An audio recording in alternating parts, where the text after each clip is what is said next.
Joe Biden has taken the bait, and he is going to debate with Donald Trump in June. But the Biden handlers, they made some pretty interesting demands, and so far everyone's kind of given in to them. The most interesting one is they don't want a live audience. And it's obvious why. I mean, they know that Donald Trump can work a crowd. And they're certain, I mean, everybody's certain that Joe Biden cannot. Even back when he used to be sharp, if you could call it that, whatever he used to be, he couldn't work a crowd then. And Donald Trump, he's been staying sharp in front of crowds for years. And the entire time, Joe Biden's basically been being ignored on Delaware beaches every chance he gets through his entire failed presidency. But so that's what's going on. And Trump, he agreed to the demands. And so far, he hasn't made any. But I think he should make some. I think he should make at least one demand. There should absolutely be drug testing done. Both candidates should be screened for uppers or performance enhancers, whatever you want to call it, because it really does sound like there might be some evidence out there that old Joey got into Hunter's stuff before the State of the Union. I'll just be very plain and simple. I was in the State of the Union address, and Joe Biden must have been jacked up on something that day. I absolutely believe that from a medical viewpoint, and actually have a little bit of good knowledge that happened. He can't stand it. He can't stand under the lights for that long, and I don't think he can keep a concept in his brain that long. It's going to be important that President Trump stays presidential. He did that during the last debate. He did not do that during the first debate.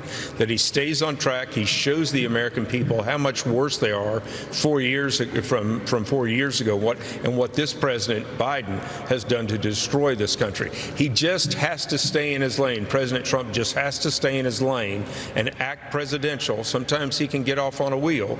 We all know that and love that about him, but it sometimes hurts his issues. But Biden will falter and falter if he doesn't have things right in front of him telling him what to do.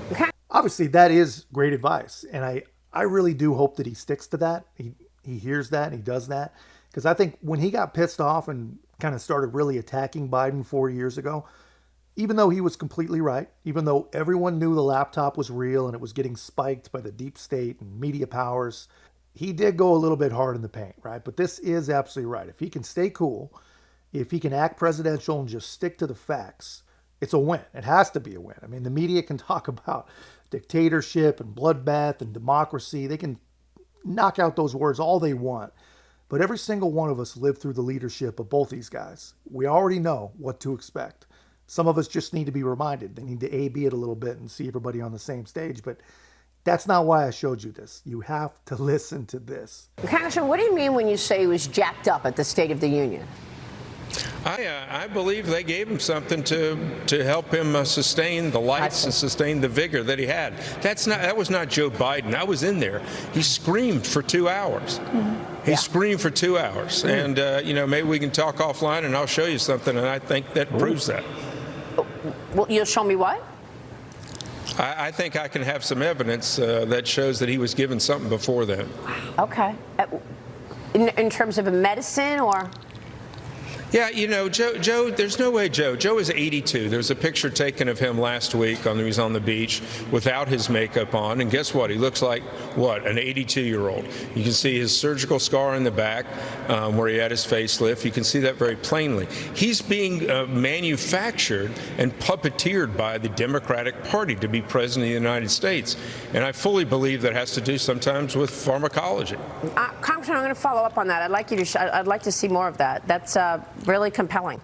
Manufactured and puppeteered by the Democrat Party. Really, I don't think I've ever heard Joe Biden described any better than that. Except for, I don't know, maybe pervert or corrupt or clueless. There's a lot of ways you can describe Joe Biden. But if you just go through the bullet points, they manipulated the primaries for him. They burned Bernie again. They hid him in his basement during the general. And they've been puppeteering the old man ever since. So medical manipulation, honestly, would not be a big surprise, and it makes a lot of sense. And if you do rewatch the beginning of the State of the Union, he was shouting, man, and he was screeching. He was acting real strange, real uncharacteristically. And this guy says he was doing it for 2 hours, but I think if you watch somewhere around the 45-minute mark, he starts running out of gas. He lets his guard down. He starts telling the truth almost, calling illegals illegals. So everything this guy says makes sense. But here's what I want to know. If these things are true, and we don't know yet, but if they are true, if there really are staffers and medical professionals pumping this old man full of whatever they're using to keep him from falling apart and knocking down the whole house of cards in front of the world, then these people are 100% guilty of elder abuse. And if that's happening, I'm not saying it is, but if it is, if the same doctors that allegedly said that they don't see any reason for a cognitive exam are actually helping hide something like this, then every single person that knows about it, they're guilty as well, man. And someday the curtain will come down. We'll get to the bottom of what was done and what was allowed. But think about this, man. This is not just some scumbag old man getting abused. The conspiracy, if there is one, it's against every single one of us. So yeah, I mean, I'm all in on drug testing before the State of the Union. Set the precedent, man. That'd be great. I mean, I think it's only reasonable, but I can already hear Karine Jean-Pierre saying it now. It's beneath the dignity of the office or whatever garbage they're going to say. But anyway, that's just my take, guys. Let me know your thoughts in the comments.